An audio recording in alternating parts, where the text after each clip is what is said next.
Bom dia, boa tarde, boa noite, pessoal da programaria. Meu nome é Iani Moliterno, eu sou cientista de dados e vim aqui falar um pouco sobre ChatGPT na programação, como que a gente pode usar isso para a produtividade e como que a gente pode fazer isso respeitando a privacidade. Então, aqui um pouquinho de quem sou eu. Eu sou um estatístico formado na UFPE em 2018. Desde então, venho atuando como estatístico e cientista de dados. Hoje estou na Unilever, onde trabalho com dados de consumidor e análises avançadas, criação de algoritmos e modelos. Também sou escritor, e aí é onde entra aqui a capa da minha obra, que tenho bastante orgulho, diga-se de passagem, chama Diversidade apenas mais uma virtude, e basicamente eu misturo a minha trajetória com as coisas que eu aprendi para gerar um atalho. E que atalho é esse? É quando a gente é minoria, no caso eu sou um homem trans, e eu tive muita sensação de que eu comecei a corrida da vida, onde a minha linha de chegada era mais para trás em relação a das outras pessoas, porque eu convivia com obstáculos muito específicos. Não é todo mundo que nasce e fica tentando entender porque tem a sensação de que está no corpo errado, por exemplo.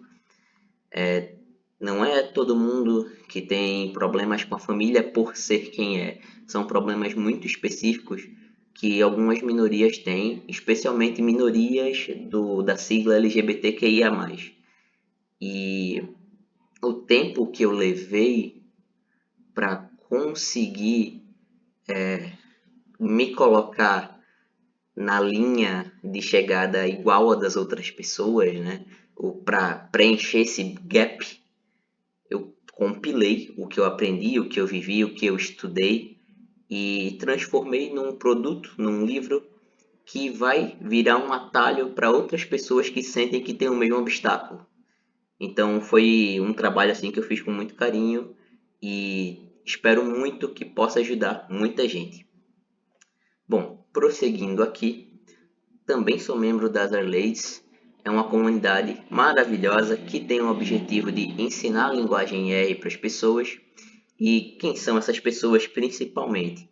Grupos subrepresentados na área da programação e da tecnologia no geral, como LGBTQIA+, mulheres no geral e pessoas em situação de vulnerabilidade financeira, por exemplo.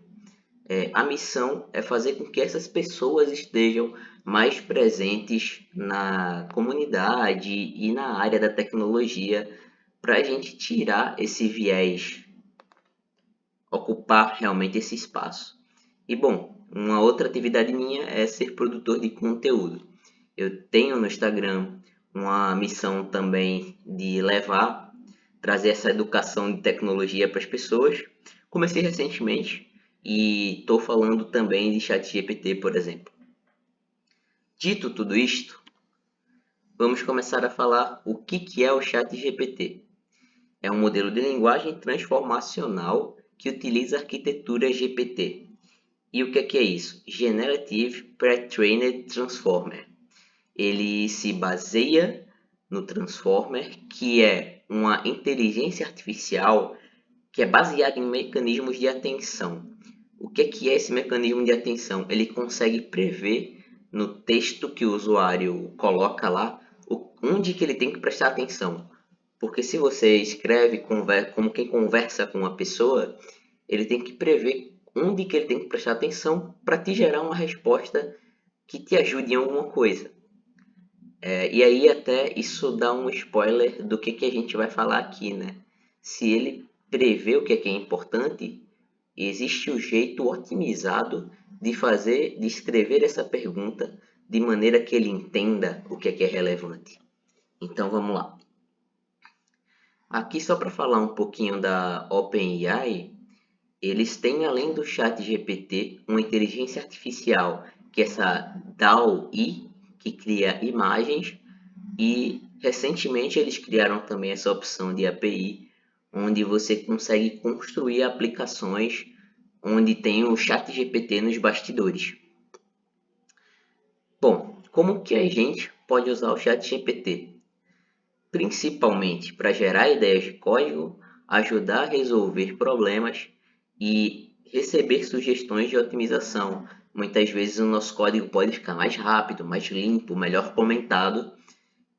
E também a gente pode usar para explicar conceitos complexos ou até mesmo para aprender uma coisa. Por exemplo, se eu tenho domínio em R e eu quero ir para o Python, eu posso fazer essa ponte através do chat GPT. É uma coisa que a gente vai olhar um pouquinho melhor a seguir.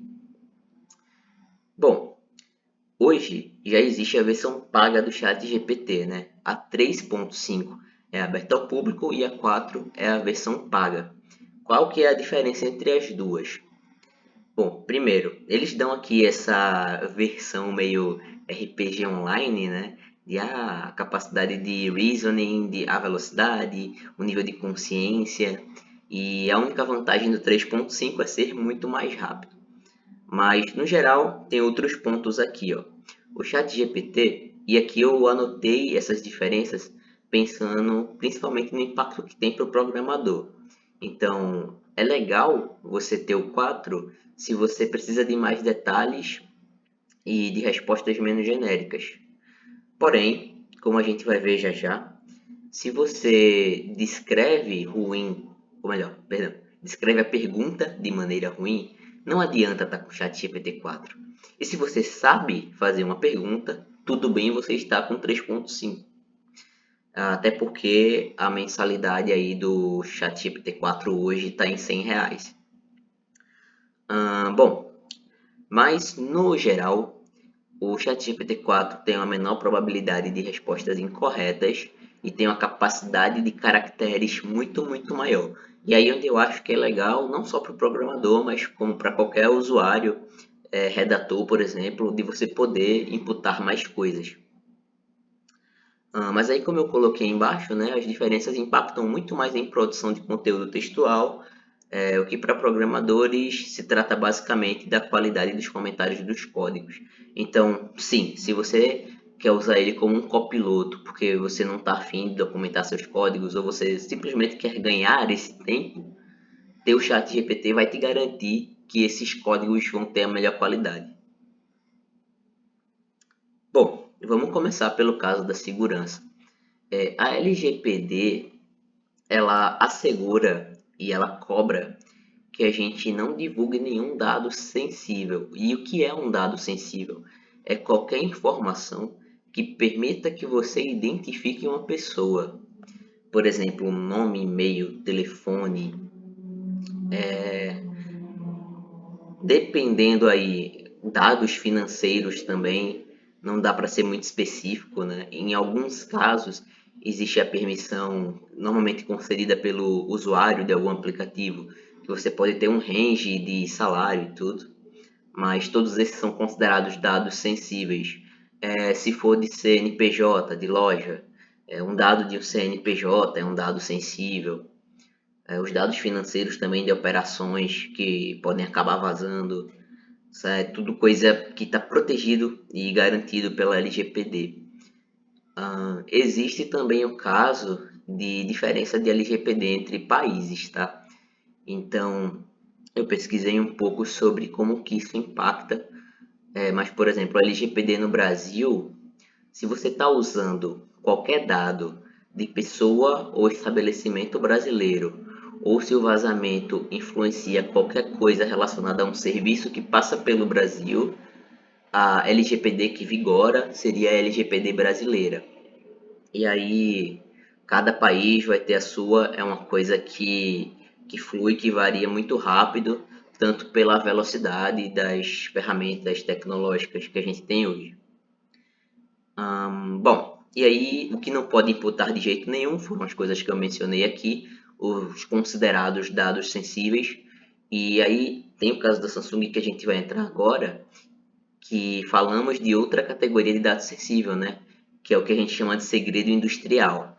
Para uma empresa de tecnologia, um segredo industrial é um código, é um algoritmo, é um modelo que eles usam, que é uma sacada que eles tiveram, que é o diferencial de mercado. Então, um bloco de código para uma empresa pode ser um dado extremamente sensível. E aí, o que aconteceu com a Samsung? No começo do ano, alguns funcionários deixaram vazar dados sensíveis. Os vazamentos ocorreram em 3 ocasiões diferentes, num período de 20 dias. Então, muito rapidamente, eles deixaram acontecer um acidente muito grave. Isso fez com que a Samsung proibisse o uso da ferramenta. Outras empresas também já proibiram, com medo que isso acontecesse. Então, eles já abriram mão de uma ferramenta de produtividade extremamente poderosa pelo medo, né, que ainda está muito sensível aí o que eles conseguem, o que a OpenAI consegue oferecer de proteção, ainda está muito sensível. E até mesmo países mantêm ainda a ferramenta bloqueada, como a Itália, por exemplo. Porque algumas diretrizes do ChatGPT não estão tão claras. E aí eu deixei um exemplo aí embaixo. Por conta desse ocorrido da Samsung, a OpenAI forneceu um formulário onde você pode escrever para eles solicitando a retirada de todos os seus chats, todas as suas informações do banco de dados de treino do ChatGPT. Porém, um exemplo de falta de transparência, digamos assim, é que não fica claro se, ao preencher esse formulário, você garante que o seu histórico todo é apagado, ou se só apenas aqueles chats que estão vigentes ali, sabe? Isso não fica tão claro.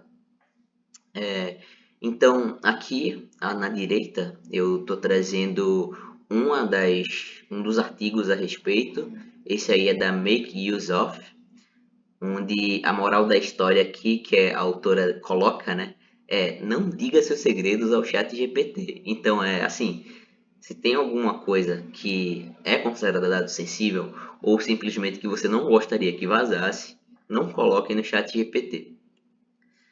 Bom, aqui a gente começa a falar do uso dele. Então, quem programa provavelmente conhece um site chamado Stack Overflow. Ele é um fórum onde as pessoas se ajudam, onde você digita uma pergunta, digita seu contexto, onde que está acontecendo, qual é o erro, e alguém vai lá e te responde no detalhe. Então, hoje, com o ChatGPT, ele é como se ele misturasse o Google com o Stack Overflow ao mesmo tempo, que é a inteligência artificial te respondendo como se fosse uma pessoa lá do fórum do Stack Overflow.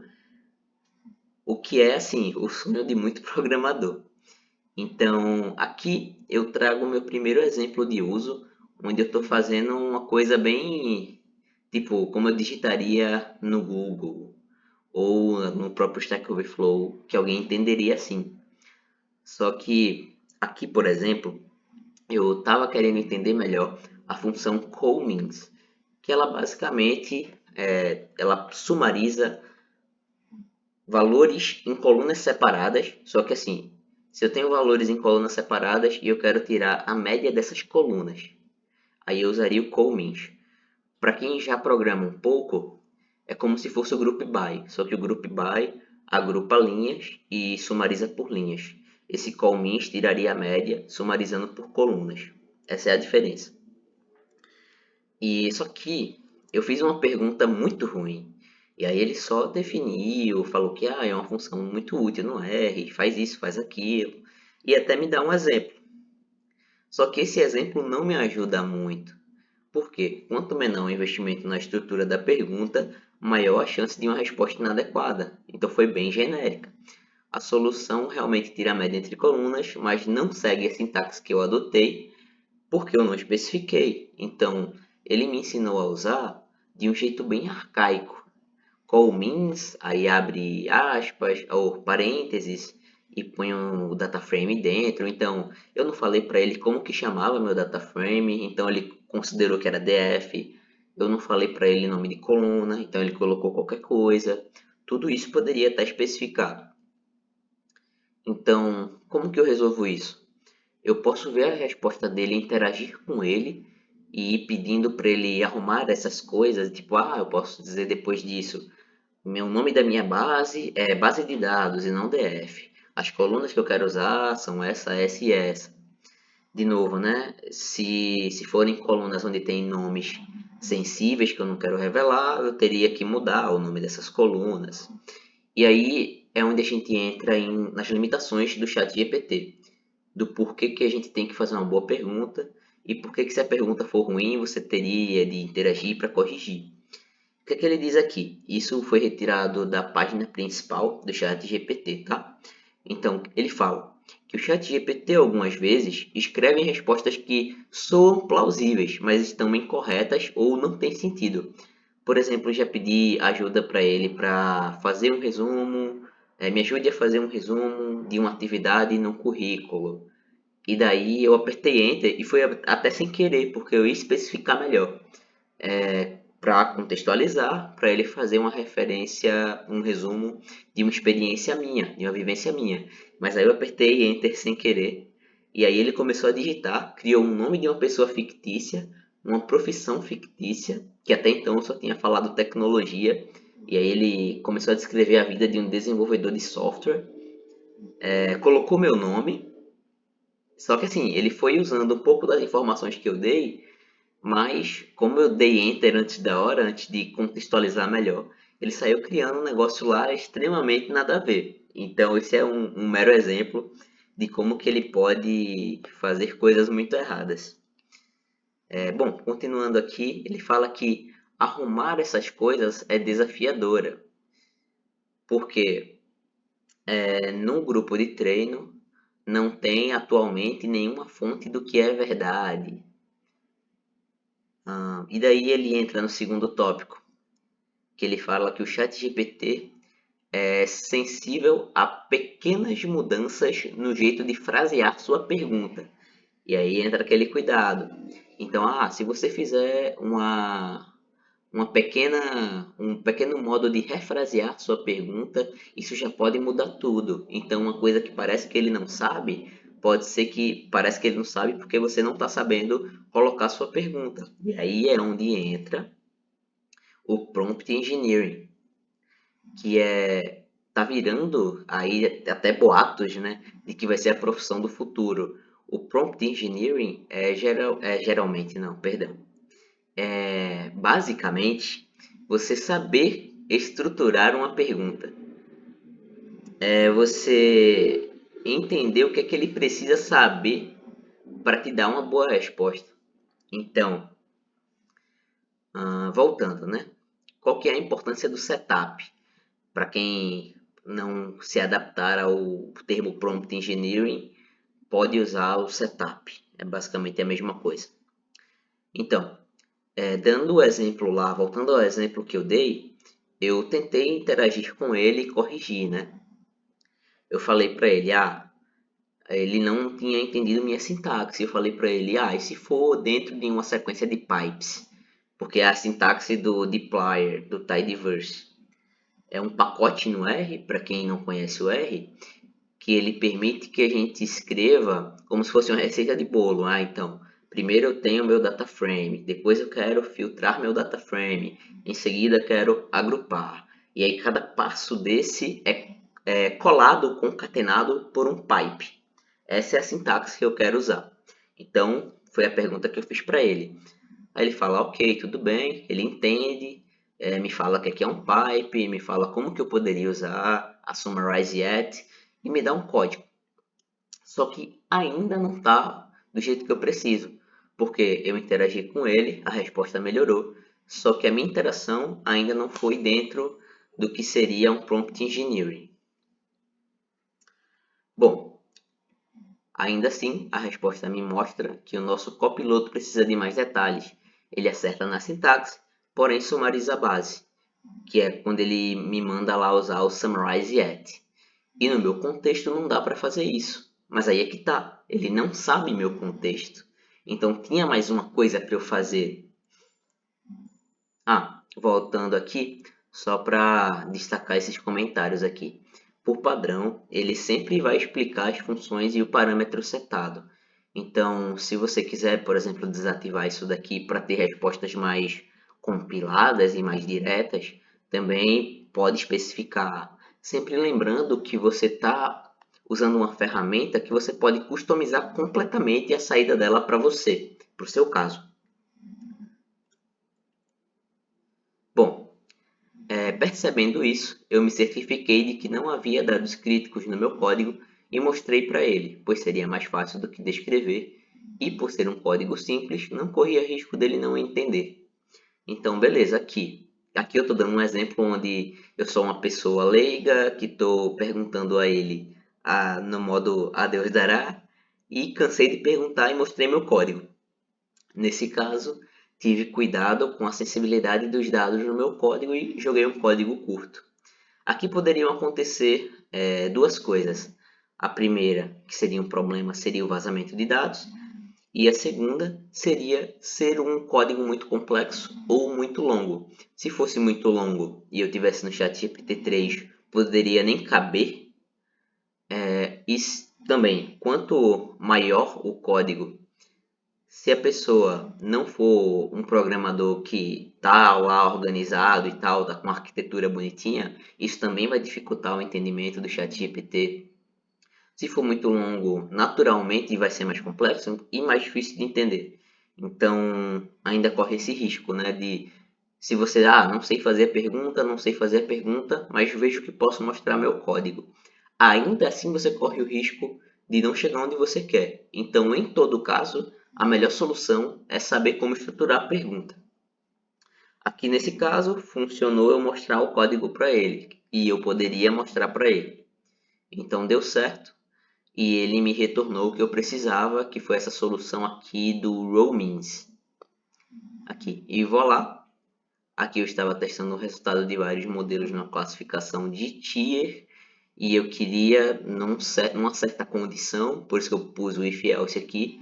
Então, numa certa condição, eu tirava a média de 3 colunas, que é o que a gente chama de ensemble. Era o resultado de um modelo e eu queria ver como que eu ficava se eu combinasse os resultados desses modelos. E aí deu certo, ele me ajudou. Mas depois de 3 iterações, né, com a máquina. Bom, quando a gente sabe estruturar a pergunta, fica muito melhor. E é onde entra a engenharia de prompt, que é uma disciplina voltada justamente a isso. Lembra que eu falei no começo que ele é feito em cima de um mecanismo de atenção e que ele prevê onde ele tem que se atentar? A engenharia de prompt é uma metodologia de como estruturar a pergunta para você falar de um jeito que ele preste atenção garantidamente na coisa certa, na coisa que vai te ajudar. Beleza, então o primeiro objetivo, como anonimizar os dados é muito importante. O primeiro exemplo que eu dei aqui para você fazer sua primeira pergunta ao ChatGPT é justamente para ele criar dados anônimos para você. Então, no meu exemplo, eu peço para ele criar dados fictícios de venda, porque aí eu posso começar a interagir e fazer perguntas para ele para me ajudar a analisar dados de venda. E eu vou usar isso no meu negócio, no meu trabalho. Só que eu não vou estar em momento algum imputando dados do meu trabalho, porque ele já vai ter lá uma base de dados. E aí eu vou fazer as perguntas para ele em cima dessa base de dados fictícia que ele criou lá, que ele entende lá, e eu só traduzo isso para o meu caso, para a minha base. Então, como que eu posso fazer com que ele crie essa base? Qual que é a estrutura, né? Então, primeira coisa, eu digo o que é que eu espero dele, a instrução, né, que ele tem que fazer, o que eu quero que ele execute, que é criar um dataset, e aí eu entro nos detalhes, eu entro na contextualização do meu problema. Então, qual o máximo de características que eu posso dar para que ele atenda às minhas expectativas? Então, beleza, como que fica tudo isso, né? Eu falo, atue como um gerador de dados e construa um dataset com 100.000 linhas e 5 colunas. Aí veio toda a instrução bonitinha. Aí agora eu entro melhor no contexto. O que é que são essas colunas? O que é esse meu dataset? As colunas são canal, região, produto, preço e volume unidades. E aí, antes de gerar o dado, isso daí eu já estou instruindo como que ele vai me dar a resposta. Isso também é necessário. Então ele já sabe que ele tem que gerar dados, mas antes de gerar os dados, me mostra que você entendeu o tipo de informação a colocar em cada coluna. Por que que eu fiz isso? Porque eu não estava afim de contextualizar mais.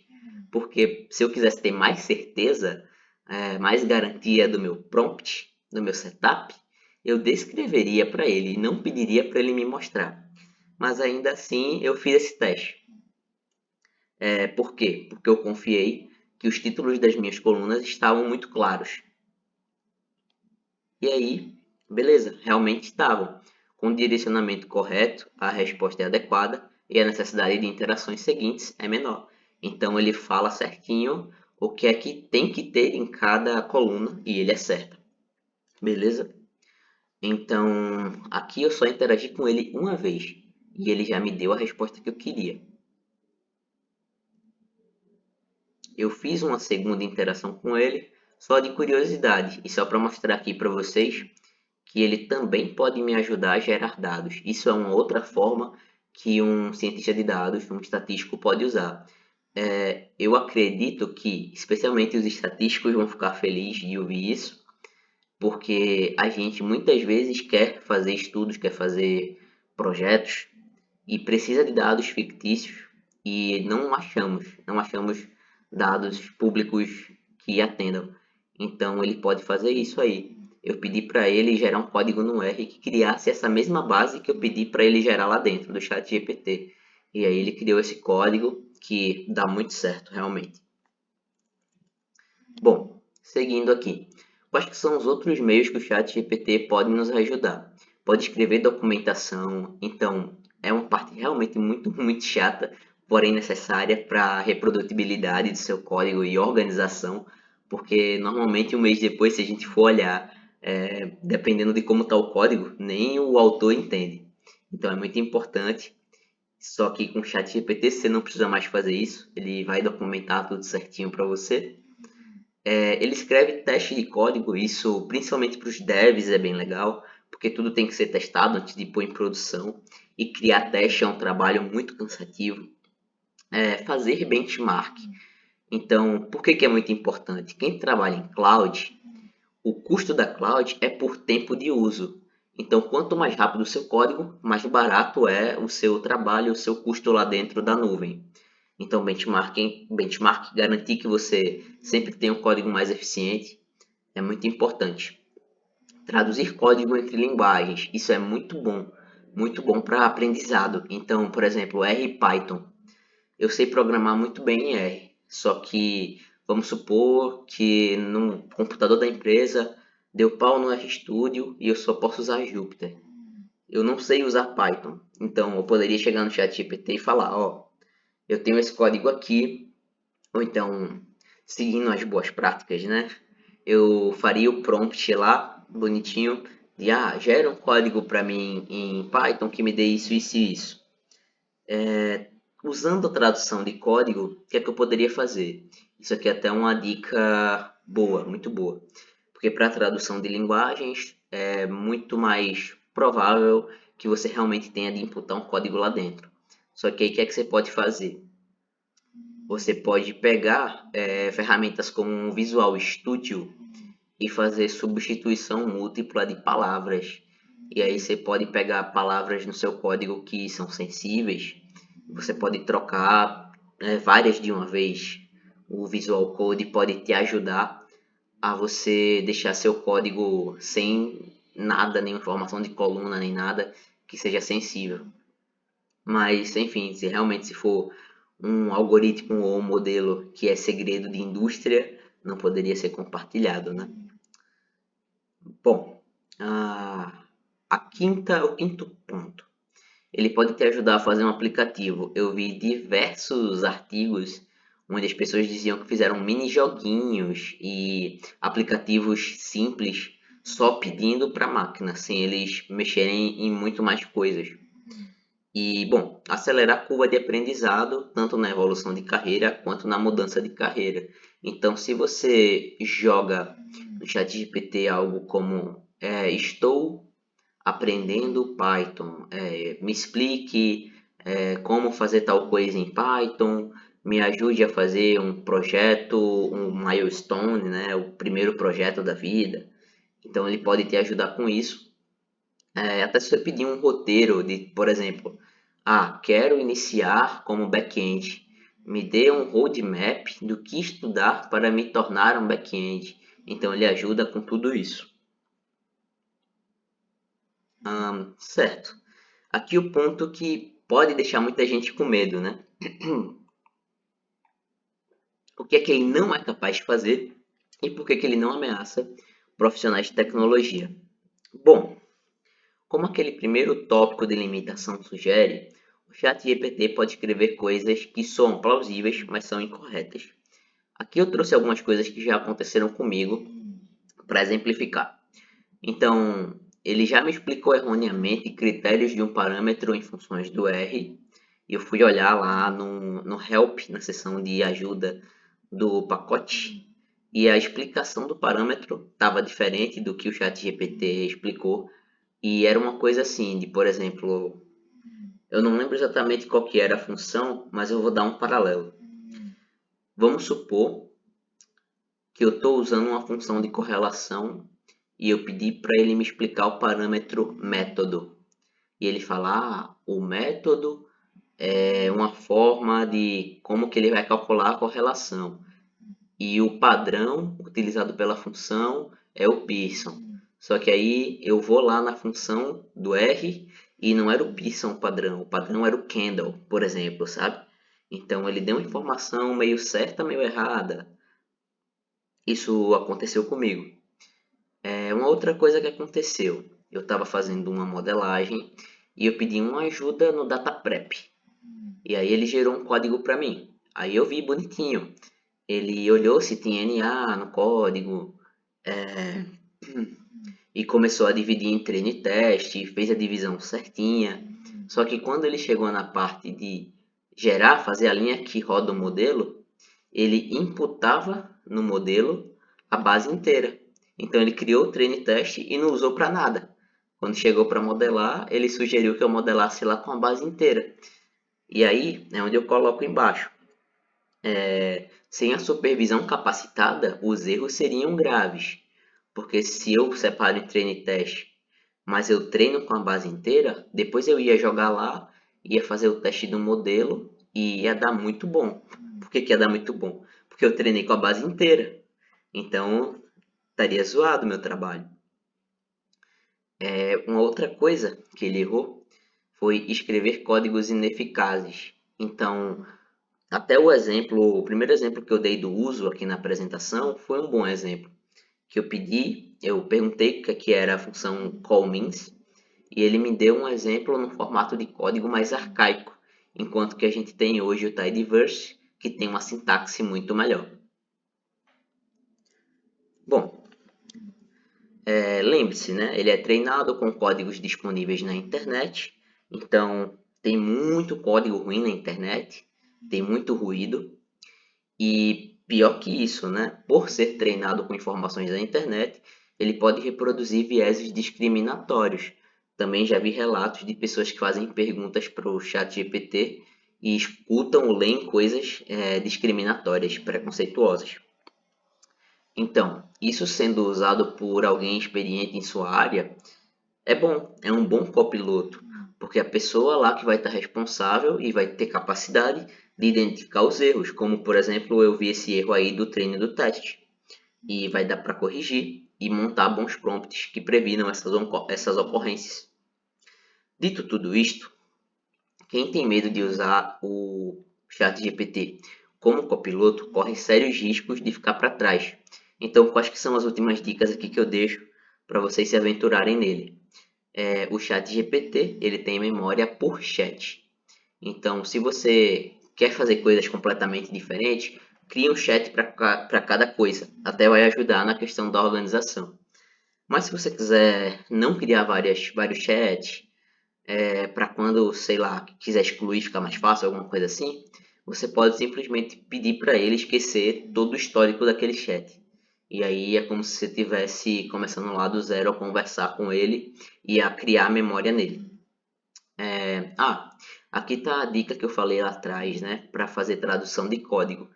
Você pode usar ferramentas de substituição múltipla de texto, como o VS Code ou até mesmo o próprio RStudio dá essa opção, que vai garantir que você anonimize as informações que você pode querer inserir no chat GPT.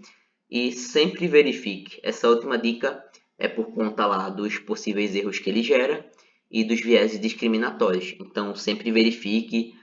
Nada é você dar Ctrl+C, Ctrl+V do chat GPT para o seu console. Sempre dê uma lida, sempre verifique. E por último, uma curiosidade, né? É para nós que ele está sendo treinado. Então eu perguntei para ele: se você gerasse palavras-chave para as respostas mais dadas por você, qual seria o top 10? Porque eu queria ver o que é que as pessoas mais tentam usar ele. Para que as pessoas mais tentam usar ele? Então, no topo, inteligência artificial, aprendizado de máquina, redes neurais, NPL. Então, assim, são coisas da nossa área. Já tem muita gente da nossa área utilizando ele, então ele está sendo otimizado para nós. E é isto. Aqui deixo o meu muito obrigado. Agradeço muito a ID pelo convite, a Programaria por me dar também essa oportunidade e as Arlades por existir. Me acolheram lá atrás e acolhem muita gente até hoje, fazendo um grande trabalho aí para a diversidade na tecnologia, certo? Deixando aqui meus contatos também, para quem quiser tirar alguma dúvida ou trocar uma ideia. E é isso. Uma boa semana de sprint para todos. Um abraço.